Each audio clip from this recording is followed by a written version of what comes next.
మూడు చేపల కథ. ఒక ఊరిలో ఒక మంచినీటి చెరువు ఉండేది. అందులో కొన్ని చేపలు నివసిస్తూ ఉండేవి. ఆ చేపల్లో 3 చేపలు మాత్రం చాలా స్నేహంగా ఉండేవి. వాటి పేర్లు వచ్చేసి సుమతి, కాలమతి, మందమతి. వాటి ఆలోచనలు మరియు ప్రవర్తన కూడా వాటి పేర్లకు తగ్గట్టుగానే ఉండేది. సుమతి ముందు చూపు కలది. రాబోయే ఆపదలను ముందుగానే పసిగట్టి జాగ్రత్త పడేది. కాలమతి ఏదైనా ఆపద వచ్చినప్పుడు అప్పటికప్పుడు ఆ సమయానికి తగ్గట్టు ఆలోచించగలిగే మనస్తత్వం కలది. ఇక మందమతి పేరుకు తగ్గట్లే ఎప్పుడూ దేని గురించి ఆలోచించకుండా కాలం గడిపేది. ఏది ఎలా ఉన్నా ఈ 3 చేపలు కలిసిమెలిసి ఉంటూ చెరువులో ఈదుకుంటూ హాయిగా కాలం గడిపేవి. ఇది ఇలా ఉండగా ఒక వేసవి కాలంలో ఎండలు బాగా ఎక్కువయ్యాయి. ఎండల తీవ్రతకు చెరువులోని నీరు మొత్తం ఆవిరైపోతోంది. రాబోయే విపత్కర పరిస్థితులను ముందుగానే పసిగట్టిన సుమతి తమ మిత్రుల వద్దకు వెళ్ళి, మిత్రులారా, ఈసారి ఎండలు చాలా ఎక్కువగా ఉన్నాయి.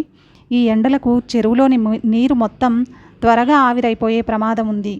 కాబట్టి ముందుగానే మనం ఈ చెరువును విడిచిపెట్టి ఊరి చివరనున్న పెద్ద చెరువులోకి వెళ్ళిపోదాం. లేదంటే జాలర్లు మనల్ని పట్టుకోవడానికి వచ్చినప్పుడు సులభంగా మనం దొరికిపోయే అవకాశం ఉంది అని చెప్పింది సుమతి. సుమతి మాటలకు కాలమతి, మందమతి హేళనగా నవ్వాయి. అప్పుడు సుమతి, నేను చెప్పాల్సింది నేను చెప్పాను, తర్వాత మీ ఇష్టం అని వాటి కర్మకు వాటిని వదిలేసి తను మాత్రం వెంటనే పెద్ద చెరువులోకి వెళ్ళిపోయింది. సుమతి ముందుగా ఊహించినట్లే ఎండల తాకిడికి చెరువులోని నీళ్లు బాగా తగ్గిపోయాయి. జాలర్లు ఆ చెరువు దగ్గరకొచ్చి చేపలను పట్టడం కోసం చెరువులోకి వలను విసిరారు. ఆ వలలో పడ్డ చేపల్లో కాలమతి, మందమతి కూడా ఉన్నాయి. కాలమతి ప్రమాదాన్ని పసిగట్టి వెంటనే తను చచ్చిపడి ఉన్నట్లు కదలకుండా ఉంది వలలో. జాలరి కాలమతిని చూసి, ఈ చచ్చిన చేప నాకెందుకు అంటూ మళ్ళీ దాన్ని చెరువులోకే విసిరాడు. బతుకు జీవుడా అనుకుంది కాలమతి.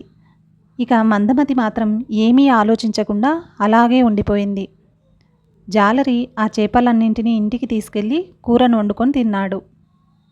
అందుకే ముందుగానే ఏం జరుగుతుందో ఆలోచించి జరగబోయే ప్రమాదాల నుంచి మనల్ని మనం కాపాడుకోవాలి.